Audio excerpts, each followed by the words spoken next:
আমন্ত্রণ জানাচ্ছি সিলেট ভিউ সম্প্রচারে। আপনাদের সাথে যুক্ত হয়েছি শ্রাবণী তালুকদার। তাঁতশিল্পী রাধাবতী দেবী, বাড়ি সিলেটের মৌলভীবাজারের কমলগঞ্জে। কলা গাছের তন্তু থেকে তিনি শাড়ি আবিষ্কার করে তাক লাগিয়ে দিয়েছেন বাংলাদেশ সহ পুরো বিশ্বকে। কলা গাছের তন্তু থেকে উদ্ভূত এবং তার নামের শেষের রাধাবতী থেকে বতী নিয়ে এই শাড়িটির নাম রাখা হয়েছে কলাবতী। এবং এই কলাবতী শাড়ি এখন পৌঁছে গিয়েছে প্রধানমন্ত্রী শেখ হাসিনার হাতে। প্রধানমন্ত্রীর প্রেস উইং এক সংবাদ বিজ্ঞপ্তিতে জানিয়েছে, আজ সোমবার দুপুরে প্রধানমন্ত্রীর কার্যালয়ে মন্ত্রিসভা কক্ষে কলা গাছের তন্তু থেকে তৈরি কলাবতী শাড়ি সহ আরও 3টি শাড়ি এবং হস্তশিল্পজাত কিছু পণ্য প্রধানমন্ত্রী শেখ হাসিনার হাতে হস্তান্তর করা হয়েছে এবং হস্তান্তর করেছেন বান্দরবনের জেলা প্রশাসক ইয়াসমিন পারভিন।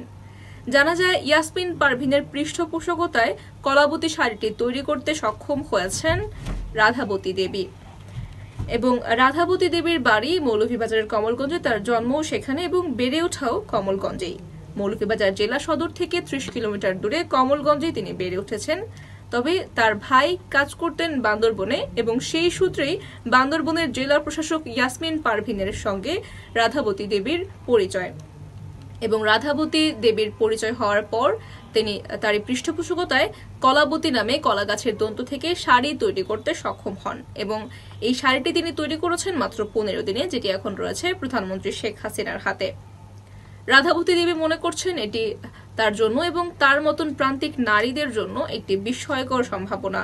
এবং তাছাড়া তিনি এই শাড়িটি বুনন করে বাংলাদেশ তথা বিশ্বকে চমকে দিয়েছেন। দৃষ্টিনন্দন এই শাড়ির নাম রাখা হয়েছে কলাবতী এবং শাড়িটি অন্যান্য শাড়ির মতোই লম্বায় 12 হাত।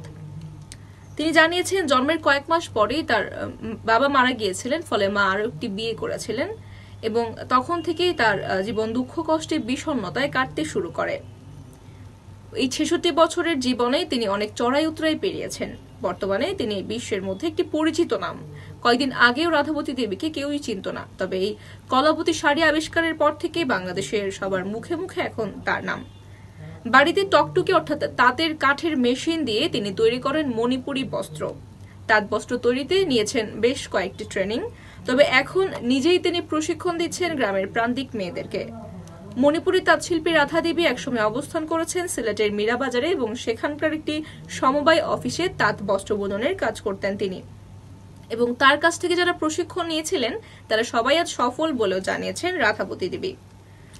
বান্দরবন জেলা প্রশাসক ইয়াসমিন পারভিন প্রথমে তাকে কলা গাছের আঁশের তৈরি কিছু ব্যাগ এবং জুতা, পাপোশ ইত্যাদি দেখান এবং বলেন যে কলা গাছের তন্তু থেকে একটি শাড়ি তৈরি করতে।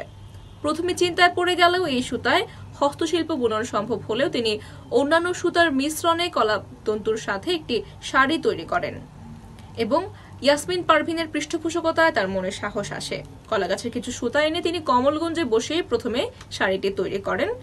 এরপর নিজ বাড়ি থেকে তাঁতের সুতোর সঙ্গে তিনি আরো কিছু সুতো মিশ্রণ ঘটিয়ে তৈরি করতে থাকেন কলাবতী শাড়ি। 1 কেজি কলার সুতার সঙ্গে তাঁত সুতার সংমিশ্রণ ঘটানো হয়, তারপরে এই তন্তু থেকে তৈরি হয় কলাবতী শাড়ি। বান্দরবনের জেলা প্রশাসক ইয়াসমিন পারভিনের উদ্যোগ সফল হয়েছে বলে মনে করছেন রাধাবতী দেবী। বান্দরবন জেলা প্রশাসক তাকে দিয়ে আরো কয়েকটি শাড়ি তৈরিরও চিন্তা করছেন এবং তিনি জানিয়েছেন যে কলার সুতা থেকে শাড়ি তৈরির একটি প্রশিক্ষণ কারখানাও তিনি চালু করতে চান রাধাবতী দেবীর মাধ্যমে। এই ছিল আমাদের হাতে থাকা আপডেট। সাথে থাকার জন্য সকলকে ধন্যবাদ।